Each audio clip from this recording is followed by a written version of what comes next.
20 plus years just ravaged with drugs. I wasn't a nice person, to be honest. A lot of bad things happened in my life, in and out of prison, just kept on going back to drugs. I remember crying out to God one night, saying, God, if you're real, please put people on my path.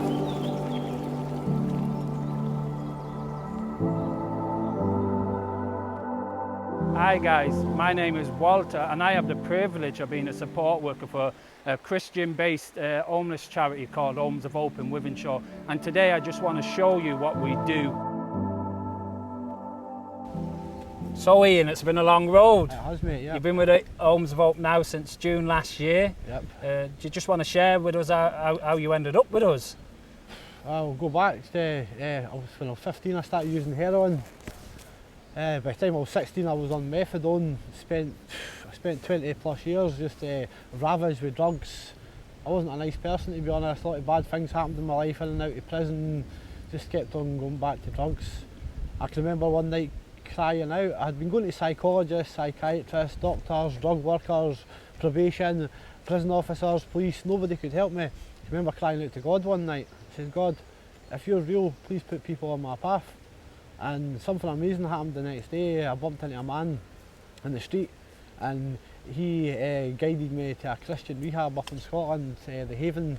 It's a Teen Challenge programme. So I'd done the Teen Challenge programme, 14 months in Teen Challenge, and when I left there I still felt I wasn't ready. My whole life had been consumed by drugs, so I moved on to another rehab in Bolton called Be Strong, which is run by Darren Armstrong. Done a year in Be Strong.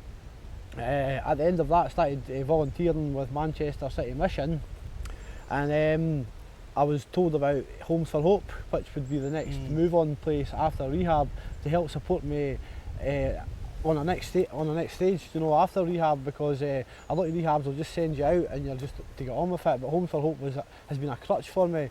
So I've been with Homes for Hope for 10 months now, yeah, and I'm ready to move on.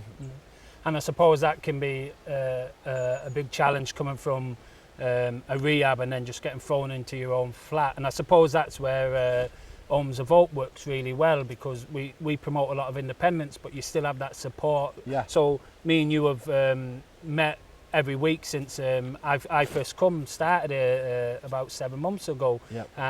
But the way we work is because we promote the independence, you're able to like kind of get ready for the next stage of your life, yes. Your own flat, your own this. So what is, and I think we talked off camera, but what was one of your highlights since you've been with us? And well, the biggest highlights have been the fact that I've been given the chance to do a lot of volunteer work, because I want to go down support work myself. So I've been doing volunteer work with Barnabas. I'm a chef, so I've been cooking breakfast and lunch there. I've been working with Manchester City Mission and with a team called Operation Joy, giving people joy on the streets, you know, giving people hope. And the highlight has been that I've had the chance to pursue that avenue. So it's been a great opportunity for me, and yeah, that's been the highlights for me, to be honest. And just the friendships I've made with other guys who are in the other houses and the staff, you know, you don't feel like staff. These are more like friends.